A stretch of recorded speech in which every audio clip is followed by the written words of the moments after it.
அகர முதல் எழுத்தாகி உலகமாகி அனகனிட மகனாகி அனைத்துந்தானாய் நிகழறிய நிற்களகலிங்கமாகி நித்தியனாய் தித்திக்கும் சோதியாகி அகடதட சக்கரத்துள் மந்திரமுமாகி ஆனை முகவாரணனாய் அகிலம் மீதில் பகரறிய முதற்பூசை ஏற்றநாதன்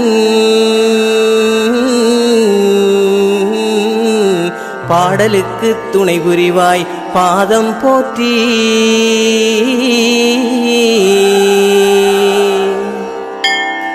மங்கையுமை தனை அழைத்து அருகிருத்தி வழுதியிட விழிமறைப்பா என்று கூற நங்கையவள் உலகமதில் நடந்து சென்று நாடியே மாங்கனியாய் மரத்தின் மீது தொங்குகின்ற காட்சிதனைக் கண்டு மன்னன் தோகையவள் மனைவிதனை அழைத்து காட்டி தங்கமென ஆய்ந்து கொண்டு பானை தன்னில் தானிட்டு அடைத்து வைத்தார் சரிதம் கேளி.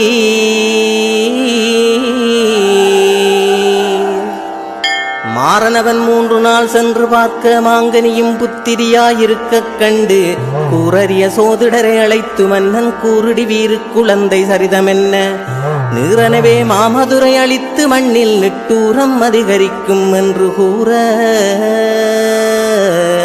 வேறனவே பேழைதனில் இட்டு மெல்ல வேகமுயர் காவேரியின் மீதில் விட்டார்.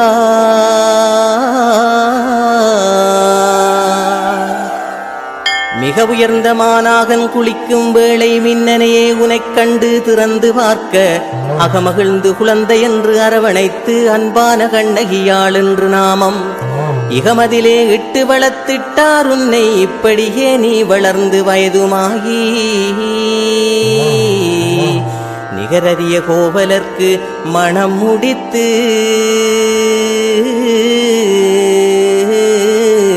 நீ மகிழ்வாயிருந்திட்டாய் நிதமும் தானே.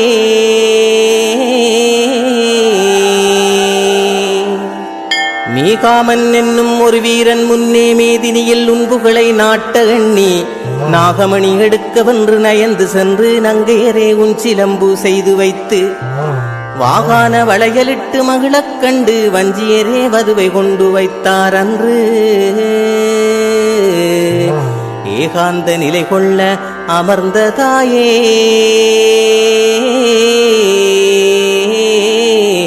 எங்களூர் தான் செழிக்க இருந்திட்டாயே.